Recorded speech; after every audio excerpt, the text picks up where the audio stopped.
जर्मनीचे chancellor Friedrich merge आजपासून भारताच्या दौऱ्यावर असून पंतप्रधान नरेंद्र मोदी यांनी त्यांचं गुजरातमध्ये अहमदाबाद इथं साबरमती आश्रमात स्वागत केलं।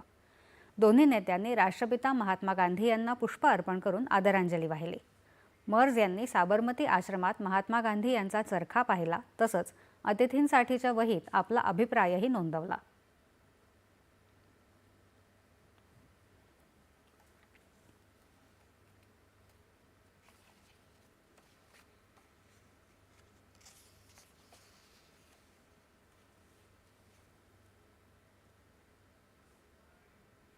यानंतर दोन्ही नेते साबरमती नदीकाठच्या आंतरराष्ट्रीय पतंग महोत्सवात सहभागी झाले।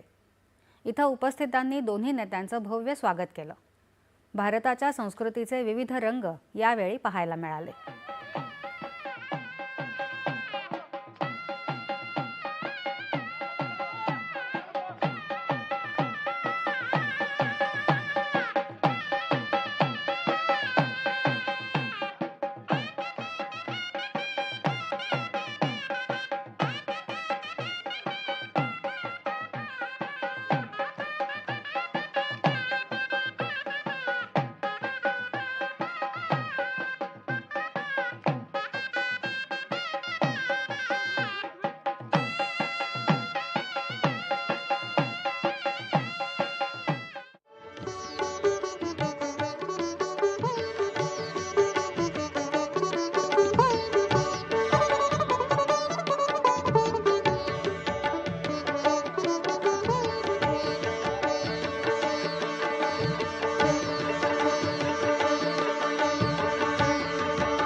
तत्पूर्वी मर्ज आज अहमदाबाद विमानतळावर दाखल झाल्यावर राज्यपाल आचार्य देवव्रत यांनी त्यांचं स्वागत केलं।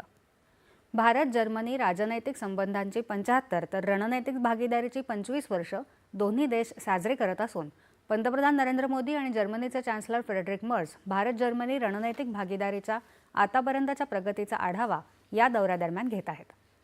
द्विपक्षीय चर्चेत व्यापार, गुंतवणूक, तंत्रज्ञान, शिक्षण, कौशल्य विकास आणि विविध क्षेत्रातल्या सहकार्यावर भर असेल, तसंच संरक्षण, विज्ञान, संशोधन, नवोन्मेष, शाश्वत पर्यावरणपूरक विकास, दोन्ही देशांमधल्या नागरिकांचे संबंध अधिक दृढ करण्यावरही चर्चा होईल। क्षेत्रीय आणि जागतिक मुद्द्यांवरही दोन्ही नेते विचारविनिमय करतील। याखेरीज दोन्ही देशातल्या व्यापार आणि उद्योग जगतातल्या अग्रणींसह दोन्ही नेते संवाद साधतील।